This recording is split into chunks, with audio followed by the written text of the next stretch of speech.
திமுக இறங்கி வராததால இன்னும் கூட காங்கிரஸ் தாவேக பக்கம் கூட்டணி பேச்சுவார்த்தையை தொடருதுன்னு சொல்றாங்க.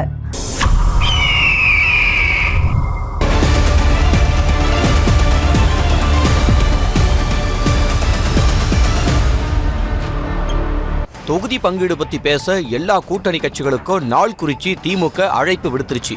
ஆனா காங்கிரஸை மட்டும் இன்னும் கூப்பிடல. முதல்வர் இல்லத்துல அவரை சந்திச்ச காங்கிரஸ் பொதுச் செயலாளர் KC வேணுகோபால் கிட்டையும் தொகுதி பங்கீடு பத்தி முதல்வர் எந்த வாக்குறுதியும் கொடுக்கலையாம். அதுக்கு அடுத்த நாள் கனிமொழியை காங்கிரஸ் தலைவர்கள் சந்திச்சப்பவும் எந்த உறுதிமொழியும் கொடுக்கப்படலையாம். இப்போதைக்கு திமுக அதே 25 சீட்ல தான் இருக்கான். ஆனா காங்கிரஸ் 30க்கு மேல எதிர்பார்த்து ஒரு ராஜ்யசபா சீட்டையும் கேக்குதான்.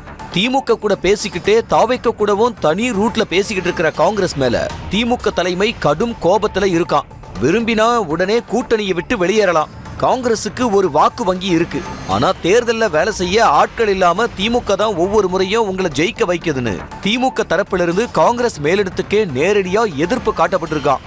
தாவேக கூட காங்கிரஸ் தொடர்பில் இருக்கிறத உறுதி செய்யற மாதிரி வில்லிவாக்கத்துல நடந்த தாவேக செயல் வீரர்கள் கூட்டத்துல இந்தியாவிலேயே தைரியமா பேசக்கூடிய 2 தலைவர்கள் ராகுல் காந்தியும் விஜயும் மட்டும்தான் காங்கிரஸை உயர்த்தி பேசியிருக்காரு ஆதவ் அர்ஜுனா. காங்கிரஸ் எப்படியும் தங்கள் பக்கம் வரும்னு தாவேக நம்பிக்கிட்டு இருக்கான்.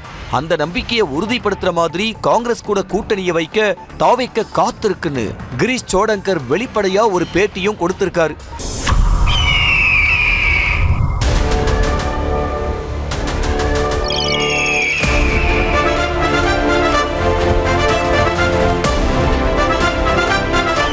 நியூஸ் தமிழ் கழுகு.